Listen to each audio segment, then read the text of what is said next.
Doctor B আর আম্বেদকরের প্রতি কুরুচিকর মন্তব্যের বিরুদ্ধে দুর্গাপুর বেনাচিটি পাঁচমাথা মোড়ে জাতীয় কংগ্রেসের পশ্চিম বর্ধমান জেলার পক্ষ থেকে আজকে বিক্ষোভ ও ভারতের গৃহমন্ত্রী অমিত শাহর কুশপুত্তলিকা দাহ করা হয়।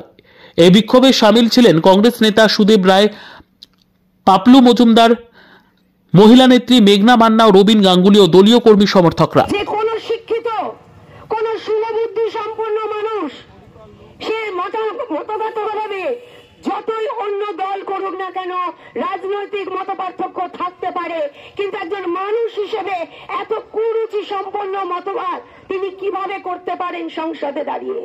এটা বোধহয় অমিত শাহের পক্ষেই সম্ভব। শুধু তাই নয়, যেভাবে আজকের দিনে বিজেপির চেলা চামুন্ডরা মনে করছেন যে অমিত শাহ এবং নরেন্দ্র মোদীর সহযোগিতায় তারা কংগ্রেসের কণ্ঠকে রুদ্ধ করবেন, তারা রাহুল গান্ধীর ওপরে এবং খারগেজির ওপরে যে ধরনের শারীরিক নিগ্রহ করেছেন, তারা মনে করছেন কংগ্রেস বোধহয় নিশ্চুপ হয়ে বসে থাকবেন।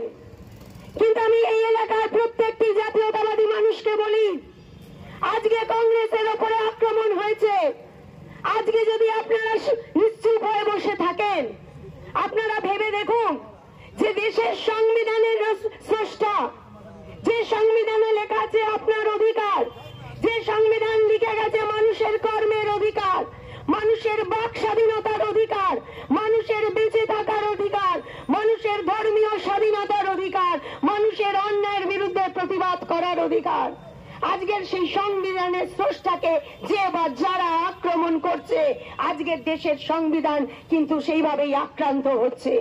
বিদ্যা, ব্যবসা, চাকরি, জটক বিচার, বিবাহ, পারিবারিক অশান্তি, সন্তান লাভ, বাস্তু সমস্যা, আরো যে কোনো সমস্যার সমাধানের একমাত্র সেরা ঠিকানা জ্যোতিষী প্রসাদ রায়।